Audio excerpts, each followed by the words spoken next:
Hello, everybody, and welcome to HardAssetsInvestor.com. I'm Mike Norman, your host. Well, oil prices falling recently to a 17-month low.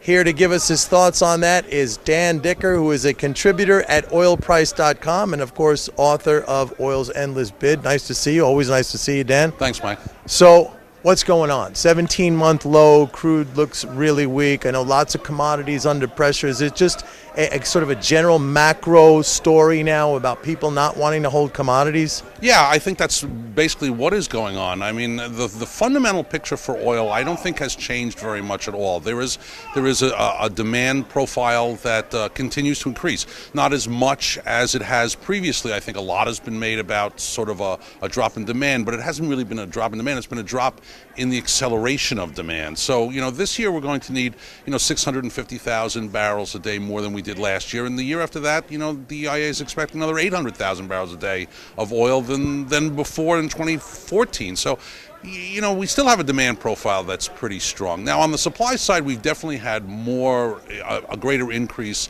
in the amount of production from the U.S. oil shale plays. Correct. Than most people expected. But in the end, that has amounted to perhaps another 500,000 barrels a day, or maybe at the most 1 million barrels a day more than what was previously planned for. So we're up to, in 2008 we were making 5.5 million barrels a day. Okay. Now we're up to close to 9 million barrels a day. Now that's a tremendous increase, and it's been spectacular, and it's meant a lot of oil stocks here in the U.S. have made tremendous runs. But that's really 3.5 million barrels a day of increase here in the United States since 2008. That's not significant when, in general, we tend to get an increase globally. And global demand is going up. So, yeah, we have maybe demand rising at a slower rate here. Production definitely going up, attributable to the shale oil, as you mentioned, but global demand is still rising. I want to ask you about some recent news reports. Well, it was kind of conflicting, actually. First, we heard that the Saudis were cutting production, which would suggest they want to, maintain prices at current levels, not wanting to see it go further. But now talk of perhaps a price war. What is it? And if it is a price war, do you think the Saudis are specifically targeting the shale oil producers here in the U.S.? Look, I think that the Saudis are frustrated at being the swing producer that always seems to come to the rescue when either production goes low. For example, in 2010, when the Libyans were taken offline because of the civil war, and the Saudis promised to increase production to take care of that shortfall, and also to be the ones who unilaterally have to cut production, for example, when in cases like now, when U.S. shale production is higher than somewhere else, where Libyan production comes back online, where Iraqi production comes back online, and the Saudis are sitting there saying, now why should we always be the ones who sort of balance a marketplace so that every producer can reap the benefits of a higher price? So that's one issue that the Saudis, I think, are frustrated at. But it is not inside the history of the kingdom to unilaterally initiate a price war. In two previous times in the past, in the 90s and again early in 2000, when a price war erupted, it was very, very bad for the Saudis, and I think they learned their lesson that a price war is not the way to go about this. Will they have a major conversation with the U.S. shale producers about this drop in price, and whether they should also have a responsibility for not breakneck increasing production as fast as they can, drilling as fast as they can, flaring natural gas so they can produce oil as fast as they can? I think they will. Will they have a conversation with the White House about this? I think they will. Will they have a major conversation with their producing partners of OPEC come the November meeting? Absolutely, I think they will.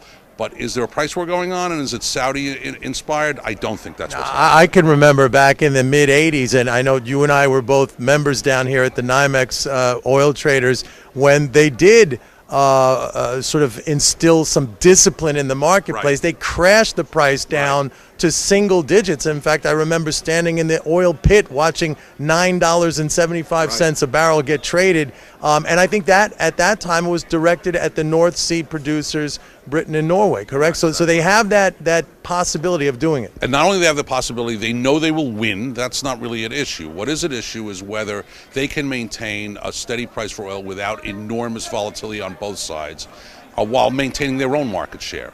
So they haven't decrease the price, their official selling price, based upon the market that is obviously going down, because they do want to make sure that they retain the market share that they have.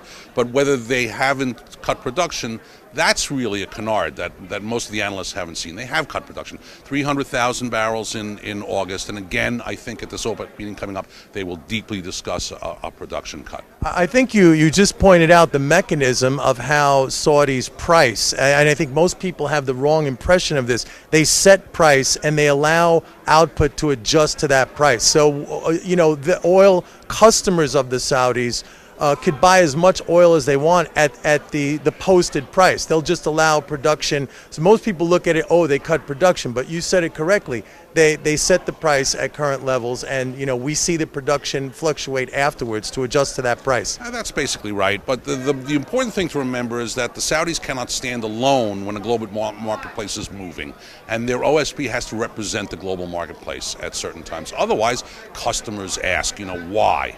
Not necessarily that they lose customers, but customers ask, why am I paying a $2 premium or a $3 premium to where sour grades are pricing in various exchanges around the world? So this is a standard move from the Saudis, not unusual. What price do you think the shale oil guys are vulnerable? Are we talking about the $70 handle? Here. Here. A lot of the marginal shale plays really need $80 minimum prices for oil.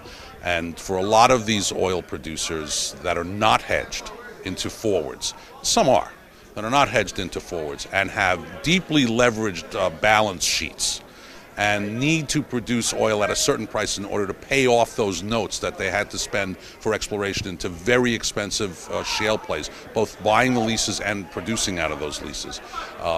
They're going to have a major problem at this price for oil if it lasts at this price for 6 months or more.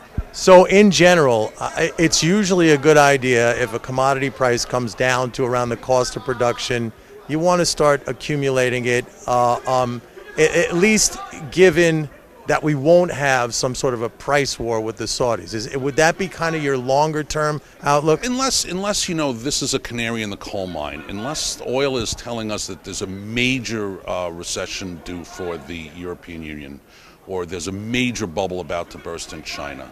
This is one of those moments, when there's blood in the streets that you buy. This is one of those moments where there's a frenzy around hedge funds dumping positions, a dollar that's raging, and a fantasy about a Saudi price war, where if you can find